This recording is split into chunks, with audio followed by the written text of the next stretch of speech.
when Vivian was blind. I took her home. She loved nipping at my ear, whispering that she was my good puppy. She'd trace my body with her hands in the darkness, claiming she wanted to map my features through touch.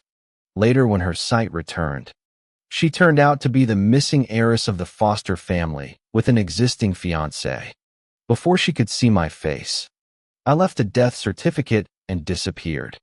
5 years later, hearing of her wedding, I dared resurface. But as my plane landed, the airport swarmed with black-suited bodyguards. Vivian approached holding custom-tailored groom's attire, her smile tender yet unhinged. The measurements from 5 years ago are outdated. Fiancé, be good. Let me remap you properly. Isabel dragged me to the private lounge entrance where I froze. Vivian sat inside. Through cracked doors, I heard sycophants fawn. Your Highness, your disappearance and blindness must have been harrowing. Vivian's crystalline laugh floated out. Harrowing? My caretaker pampered me better than current staff. Your fiancé? Surely. Such devotion. No. Her voice iced over. He's right here. My breath hitched as her manicured finger tapped the floor. Buried beneath us. All right. I'm dead. That death certificate? Vivian's own signature made it official. Isabel whispered excitedly. Poor bastard. Survived, and he'd be royalty now. Impossible. Why so certain? Snagging Foster's heir takes world-class seduction skills. I lowered my eyes. Memories flooding back. Our first time, when heightened hearing made my whisper trigger her climax. Innocent me had asked what's climax? Her blushing explanation turned tactile exploration, scarlet spreading from collarbones downward. Thinking she was dying, I tried CPR. She'd kissed me instead. A serving cart jolted me. My gasp swung the door wide. Vivian looked up. Our eyes locked. Blood froze in my veins. 5 years of corporate hell blessed me with perfect poker face. Ironic, though we'd shared bed for 2 years. Those slender fingers knew my face and body better than my own hands ever did. To her, I was nothing but a dead man whose face she'd never even seen. What difference did sleeping together make? How could she recognize someone she'd never laid eyes on? As I'd anticipated, Vivian showed no sign of recognizing me.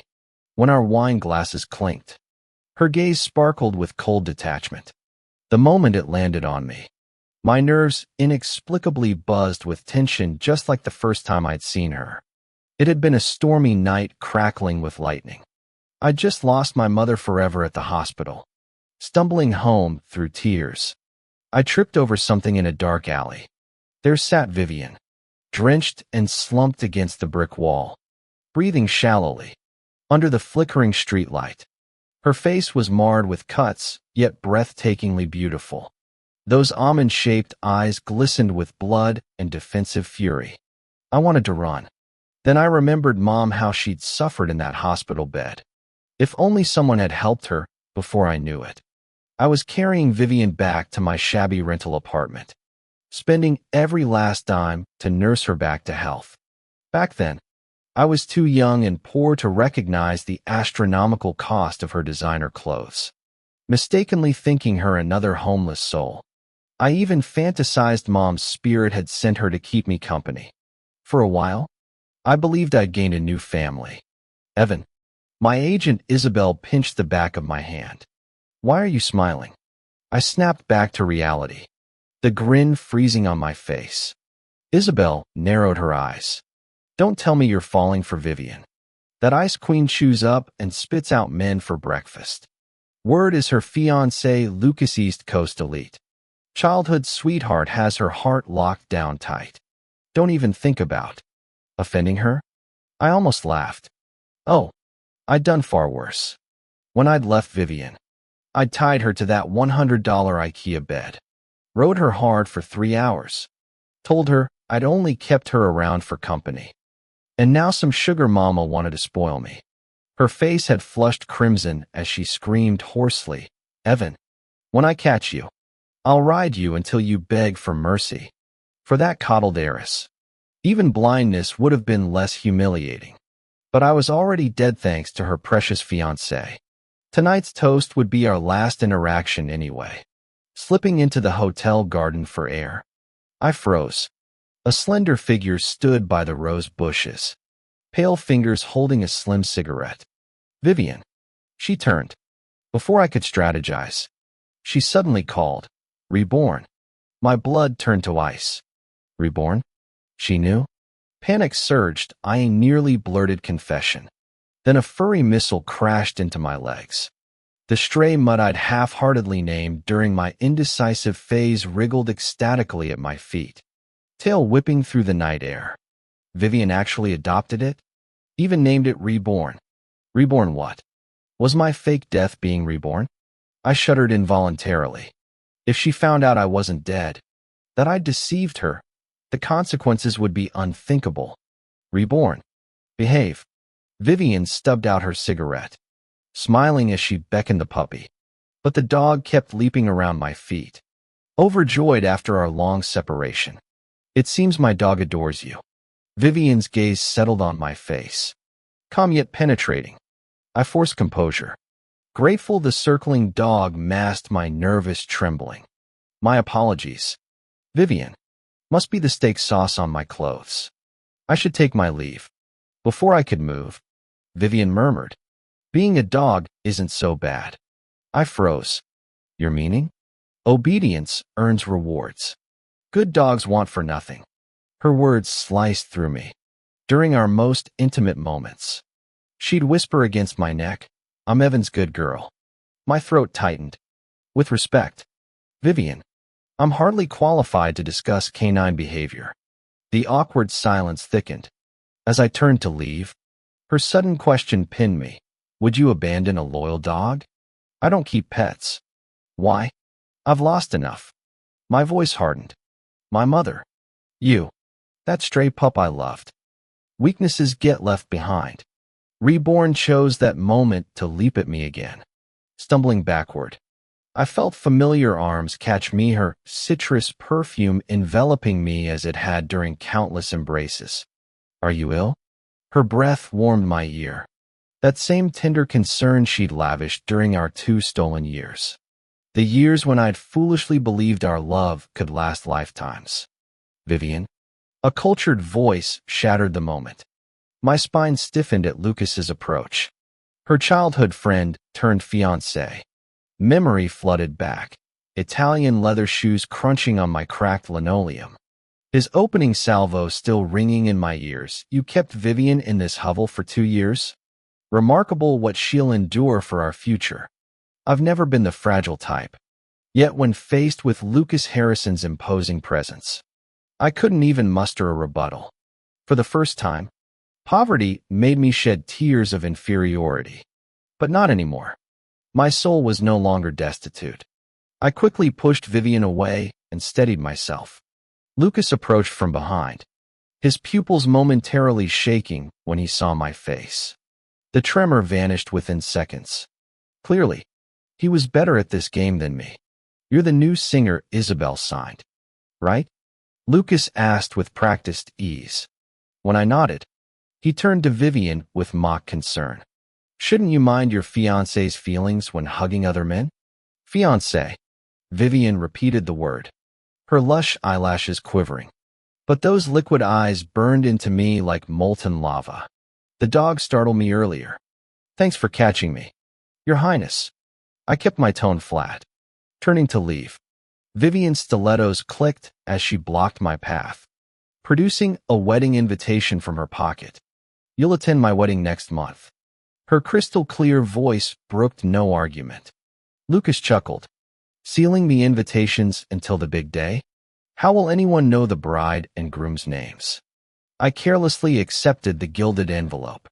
Later, en route to my apartment, I tore it up and tossed the pieces into a trash can. The shredded corner revealing a tiny Evan went unnoticed. I thought this encounter with Vivian was mere coincidence. Focused on my career, I nearly forgot about it until Isabel announced a major film director wanted me for their theme song, an unbelievable opportunity for someone at my level. Then I saw Vivian on set. No cosmic luck here. Her Highness had specifically requested me. My outgoing manager dragged me around for introductions. Vivian spoke first when we reached her. Mr. Wilson. Long time. Actually, it's Evan Wilson now. My manager hastily corrected with an ingratiating smile. My pulse raced. After faking my death years ago, I'd taken my mother's surname but kept the Evan she'd given me, a common enough name. Vivian's gaze pinned me.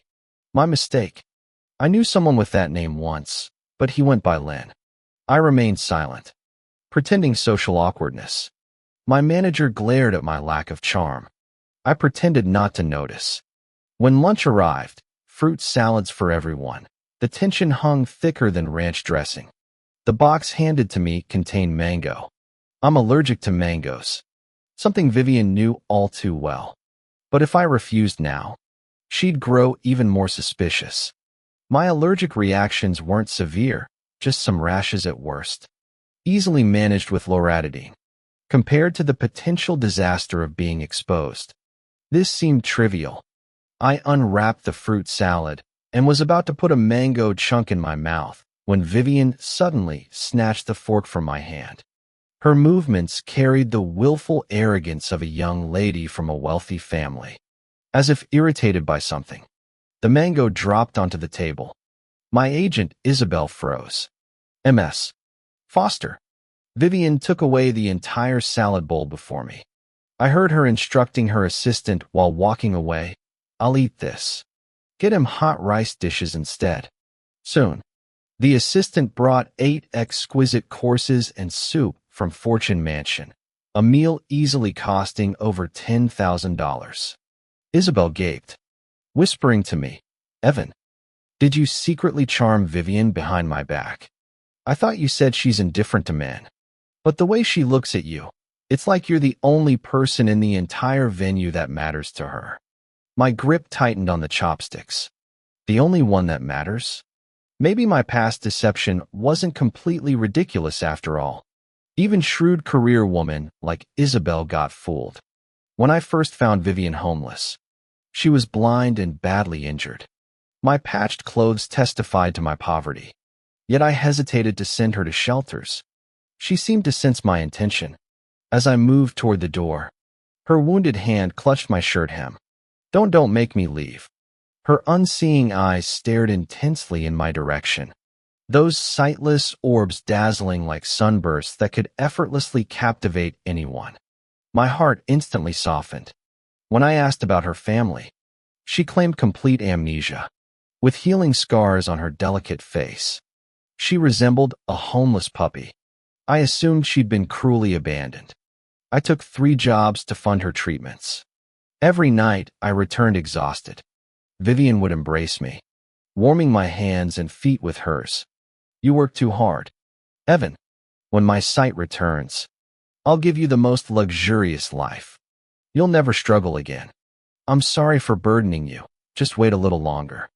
I promise. Her warmth seeped through my chest, melting my heart with sweetness. I never questioned how she could make such grand promises, nor noticed the guilty flicker in her eyes. How could this be your fault?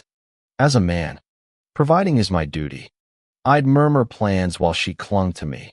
When we save enough, we'll visit Shanghai's best eye hospital. We'll adopt children if possible. But we're each other's most cherished child anyway. Our future home won't leak or black out. Vivian would respond by showering me with kisses, her playful teasing gradually escalating into more intimate distractions. So my mouth could only be used to kiss her, not to say anything else.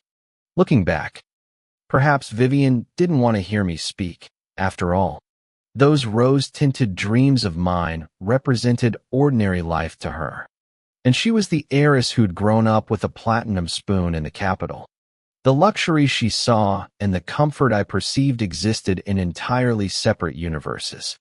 In that shabby rented apartment, we were 2 lonely souls clinging to each other for warmth. But outside those walls, we lived in different stratospheres.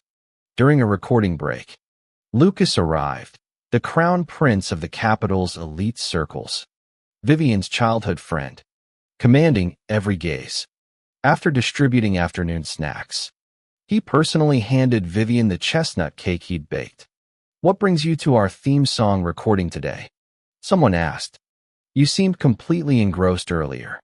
Vivian didn't acknowledge the teasing. Her tone detached.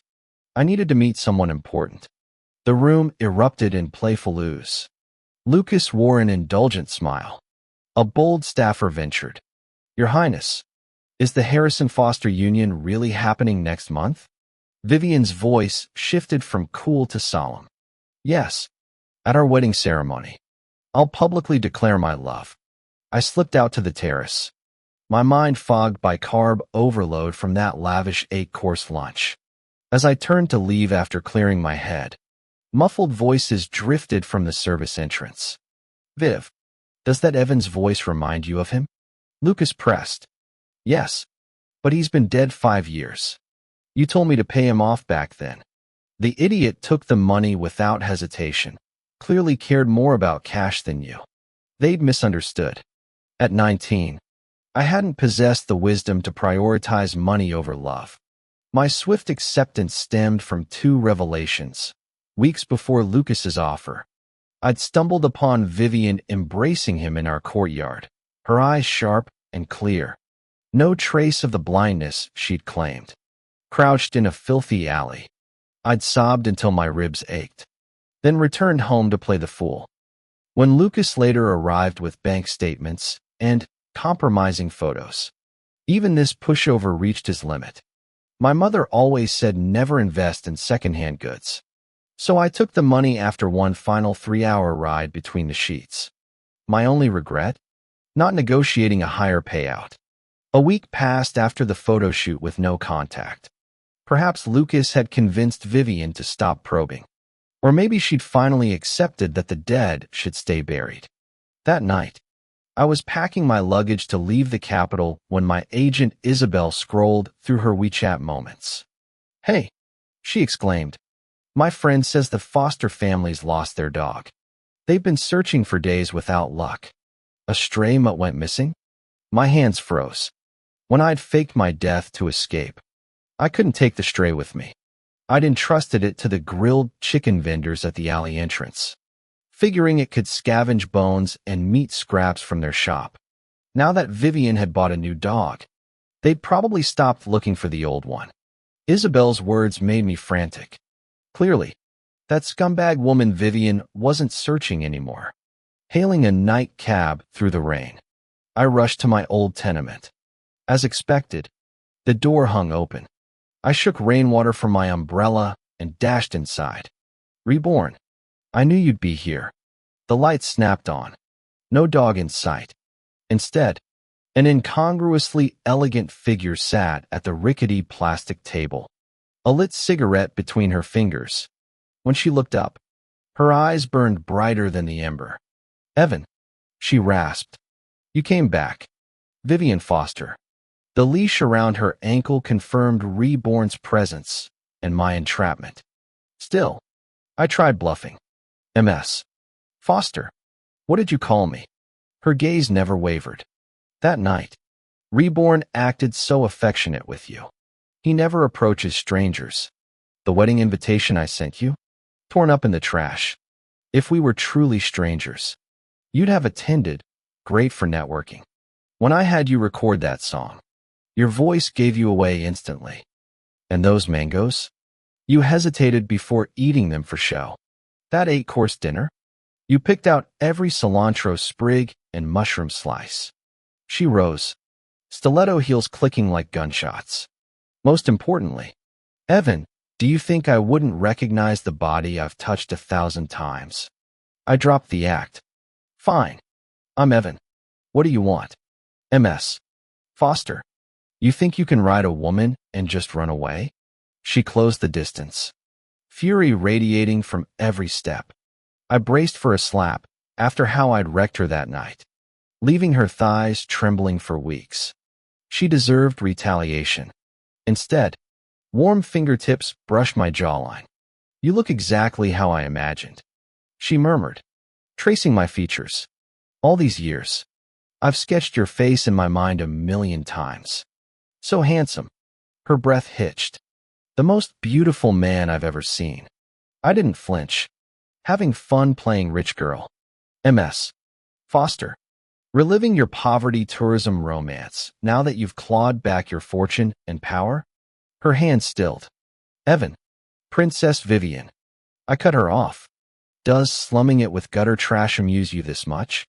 You really want to play? Fine. Give me money, and I'll keep you company. I stared directly at Vivian. Perhaps my serious expression angered her. She glared at me fiercely. Teeth clenched. You only care about money. You'd abandon your name and family for cash. Wouldn't you? Absolutely. Not only that.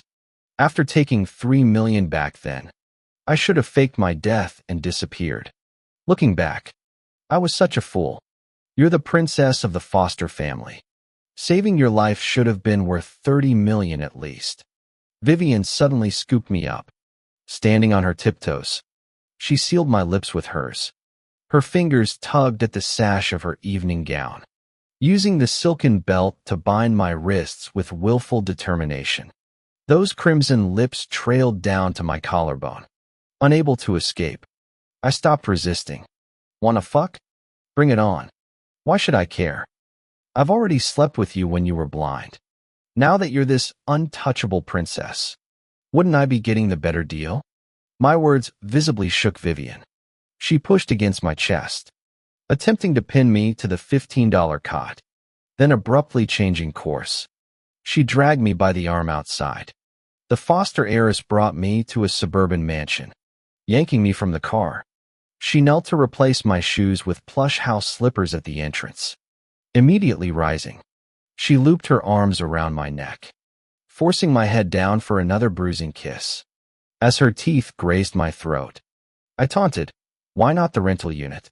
Does our princess find that place too filthy now?" Vivian paused mid-bite. "You have sinus issues. Those dusty blankets haven't been washed in months." I blinked, recovering quickly. I wasn't that naive boy anymore who wept over scraps of kindness. When your soul's no longer starved, you realize warmth can be self-created. My traitorous nose chose that moment to sneeze. A runny nose dripped uncontrollably onto Vivian's hand. Instead of recoiling, she fetched tissues and gently wiped my face. She produced nasal spray from the fridge and pressed a steaming mug of red date and chrysanthemum tea into my hands. Such thorough preparations. Keeping a man here? My smile didn't reach my eyes. How thoughtful. Do you pamper Lucas like this too? Why would I? He's nothing to me. Even with wedding invitations sent out, your elite social circles have interesting customs. I'm not marrying him. Those childhood betrothal talks were old folks' ramblings. Save the act. Vivian, do you ever speak truth? She looked up, anxiety flickering in those exquisite eyes. Evan, what if I said I want to marry you? Impossible. I cut her off. After everything, you think I'd take you as my wife? Her crimson lips trembled. You won't believe anything I say now, will you? Not since I discovered your amnesia was an act. We're strangers. Vivian, you keep playing princess while I live my ordinary life. Our paths shouldn't cross. I maintained calm composure, smiling throughout. Vivian's earlier dominance crumbled. Ebony hair curtained her bowed head as she knelt before me. That delicate hand still clutching my used tissue trembling slightly. He was putting on that puppy dog look again. I pretended not to notice. After a long silence, Vivian finally spoke hoarsely. Evan, will you come to my wedding? Never. I rejected without hesitation. I want you there, if you attend my wedding. I'll give you Harmony Records' annual exclusive contract. Deal? Her raspy voice carried a pleading note. I didn't bother analyzing her motives. Sure, Harmony Records dominated the music industry. For a nobody like me without connections, this once-in-a-century opportunity was worth groveling for. Free gift? Why refuse? Then it's settled. You must come. Evan. Vivian drove me back to my apartment, reiterating her demand before leaving. I couldn't fathom this heiress's twisted desire to have exes at her wedding. Maybe rich people's kinks? Not my problem. The real problem stood waiting at my doorstep. Lucas. Mr. Wilson. He sneered. Did you really think seducing Vivian into recognizing you would work? From Vivian's behavior tonight, I'd pieced together the truth. Lucas had lied to her. She believed I'd abandoned her for money. But when trust dies, you can't blame the fallout. Planning to blacklist me, Mr. Harrison? I grinned. Funny thing, I recorded our conversation that year. Total bluff. Back then I was just a naive kid. But Lucas paled visibly. Oh. Vivian remained his Achilles heel. Pathetic. This guy made my past self look like a hopeless romantic. Vivian and I are getting married next month. He spat during his retreat. I know. I waved cheerfully. When we lived together, she was still a virgin. Don't worry, I trained her well. She'll serve you nicely. Enjoy the wedding night. The slammed door felt cathartic. His previous humiliation had faded. But him breaking Mom's photo frame? That debt finally settled. After signing with Harmony, work consumed me. I'd forgotten Vivian's wedding until my agent Isabel reminded me. The invitation required tearing open on-site for entry. The crowd gasped when revealed. Bride, Vivian, groom. Evan. Chaos erupted. Lucas collapsed begging. But Vivian remained ice cold. By sunset, #Foster wedding scandal trended nationwide. #Vivian Foster Evan Wilson #, who is Vivian Foster's real groom? Lucas Harrison fake groom #Evan Wilson. The CEO's unforgettable first love #fake death trope comes alive. Ice Queen CEO falls for me #Vivian walked onto the stage in her mermaid wedding gown. Addressing the sea of cameras, she confessed everything. How she'd hidden her identity during the Foster family's power struggles to protect me. How she'd never promised Lucas or his family anything. This wedding, she declared, was entirely my production. I only ever said I was getting married, never specified the groom. Her voice turned steely. I knew Lucas's temperament. When he hired people to smear Evan as a homewrecker, I had to crush this scheme before the lies could spread. Once that stain sticks, even truth can't erase the damage. Then she did the unthinkable, trailing her crystal-encrusted train. Vivian stopped before me, the man frozen speechless in the front row. The heiress dropped to one knee, diamond ring glinting in the spotlight. I said no. The rejection went viral. Overnight, I became every man's idol. Memes exploded. Finders keepers for soulmates? His ancestors must have blessed a dragon vein. The Ice Queen proposed? That's ultimate love. Yet critics hissed, gold digger. She's still toxic for lying. While netizens debated, I seized the spotlight. My 3 years in the making album dropped. It dominated every music chart. Awards piled up. Soon my face graced billboards nationwide. My fanbase ballooned, with Vivian as the most dedicated. After the rejection, she launched Operation Win Evan Back. The Foster heiress went full rom-com protagonist, sending 12 luxury cars to escort me to award shows, materializing at every public appearance like clockwork, bulk buying my endorsed products for fan giveaways, lighting up the entire city's skyscrapers with birthday wishes. The #, will that the win her man, trended daily. I stopped responding, focusing on my career grind. Coming from nothing, I couldn't afford to slow down. The ambush happened after a late-night event. A van lunged from shadows. Before I could react, someone shoved me forward, Vivian's slender frame taking the impact as we crashed onto asphalt. Paramedics found me unscratched. Vivian fractured 2 vertebrae. The driver? A rival company's hired thug. At the hospital, my agent Isabel hovered meaningfully. Evan, she did save your life. Vivian lay propped up, bandages peeking from her silk pajamas. Her smile held its usual edge. No guilt trips. Evan, But since you're here, she produced a document thicker than my album liner notes. My revised prenup. All assets transferred to you upon marriage. Foster group shares. Real estate.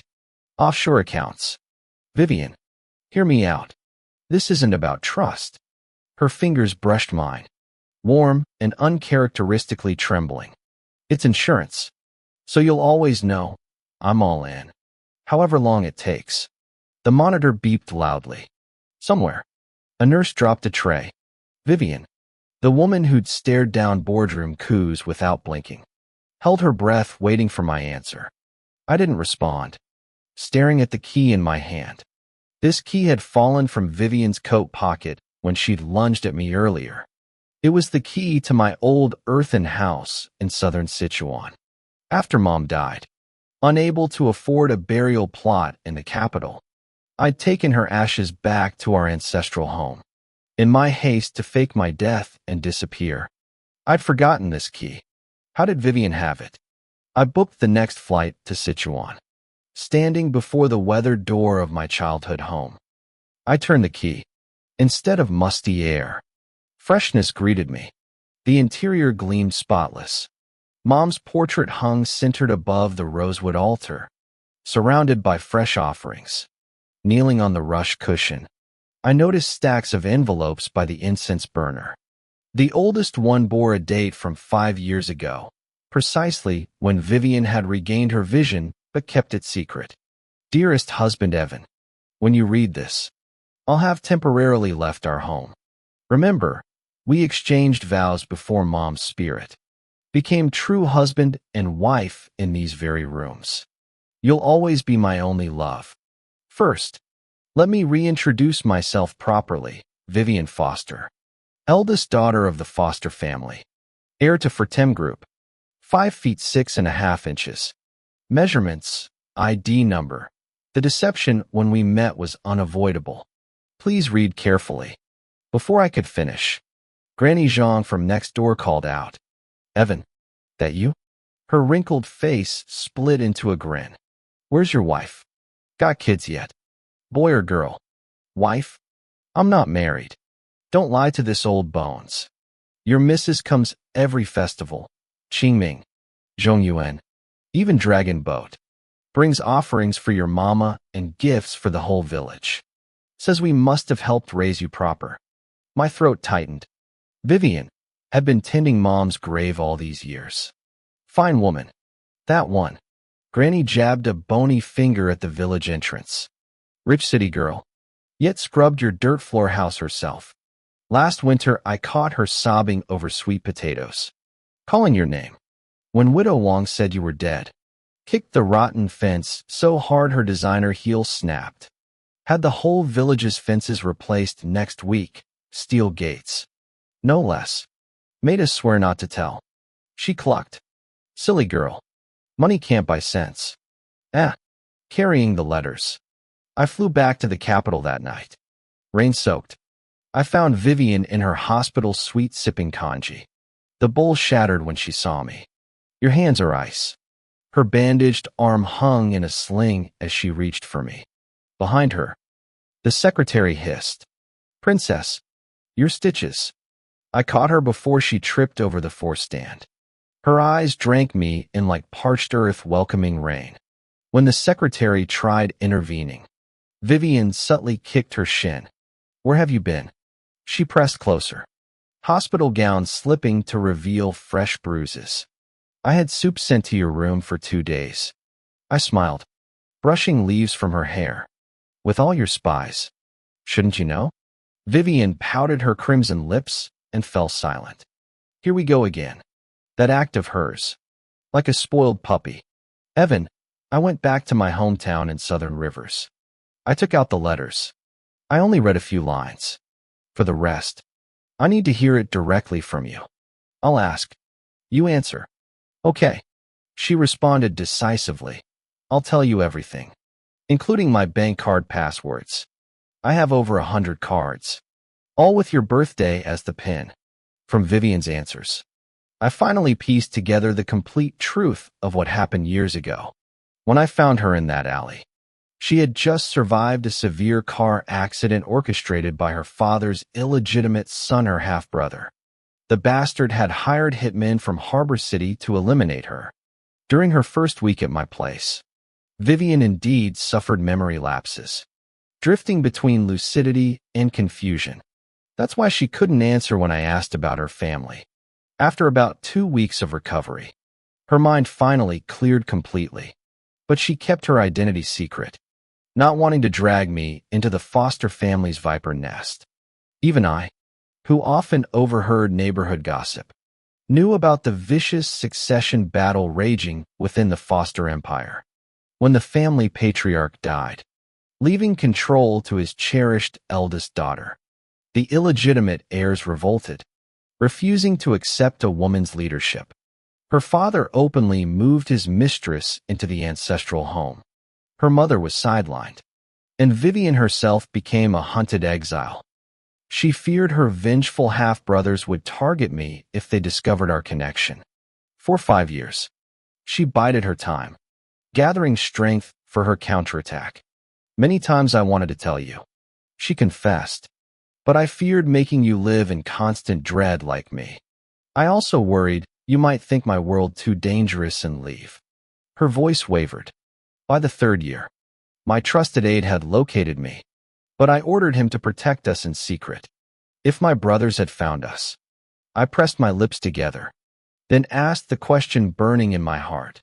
Then why were you hugging Lucas outside my place that day? Vivian's delicate brows furrowed before sudden understanding dawned. So that's when you saw, it was all an act. One of my brothers had tracked me down. Lucas and I staged that scene. Her fingers tightened on mine. My vision had temporarily returned that day about 20 minutes before darkness swallowed everything again. The Harrison family has business ties with my mother. Lucas was just delivering messages from his father, who supported my claim. Memories resurfaced how her eyes had darted around during that embrace, not fearing my appearance, but scanning for hidden threats.